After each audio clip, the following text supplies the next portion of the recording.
Hello, you are listening to the OmniTalk Fast Five, brought to you in partnership with the A&M Consumer and Retail Group, Firework, SPS Commerce, and Sezzle. So, Chris, Amazon will begin charging for some returns made at UPS stores. So it's basically like a lottery system, I guess. You just like say you're going to return and then it spits out whether or not you have to pay or not. But according to Supply Chain Dive, customers may be charged when selecting the UPS store for a return if a free option like returning at Amazon Fresh, Whole Foods, or Kohl's locations is within the same distance or closer to their delivery address. Wow.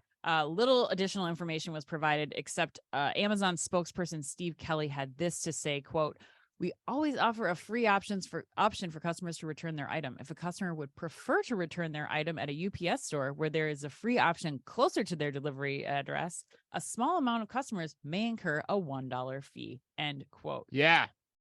What are your thoughts on this, Chris? Wow. I'm kind of fascinated by this whole thing. I don't actually know what to make of it, honestly, right now. I'm kind of don't have an opinion on it, but here's what's going through my head. Okay. For all the loyal listeners out there. So for background, there are, according to Supply Chain Dive, that article that you referenced, there are over 1,100 Kohl's stores and over 500 Whole Foods stores throughout the country. Okay.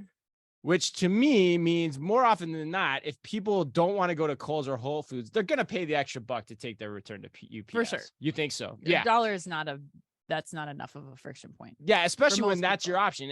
And Whole Foods are in very high demographics. So this strategy probably is applying to a higher income demographic from the beginning. And for that reason, I think I'm leaning towards I don't like this, because I think this is an example of Amazon trying to be too smart for their own good that will bite them in the butt later. Like they're trying to be too perfect and dissect this. Like, how can we get people to pay us a little bit extra who aren't going to care about it, kind of thing. Yeah. But like, it's in the long run, it's going to hurt them, because Walmart and Target, who, by the way, also have marketplaces, which are growing in power each and every day, they don't charge for in-store returns. Nope. Nor will they probably plan to. So therefore, it gives people, Amazon's customers, another reason to look at those marketplaces compared to Amazon's. So the smarter move to me would have been to not talk about this at all and just absorb it in the cost of the next Prime increase that you're likely going to pass on to your customers. So I don't understand why they took that approach. But the big question it raises for me is, are we about to see the days of free online returns being over? Yeah. Like similar to what we're seeing with Zara doing overseas. So net, that's my take. What do you think, though? Yeah, I mean, I agree with you completely. I mean, I said this when Amazon started charging for grocery delivery a few months ago.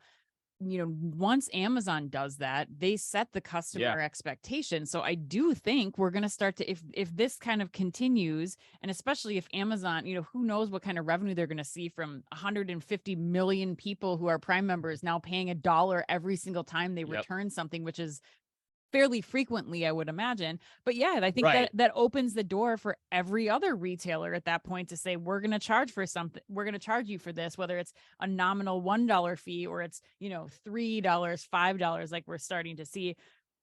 It also makes me wonder. So I'm going to be posting a video. I did a DoorDash package pickup return. It also makes me wonder how that impacts that business too, because now that you have third-party services that are doing returns for you, like, is that enough to make me say, well, actually, $3 for the return from DoorDash plus a tip plus another $1 fee. Like, now is it worth it for me to go?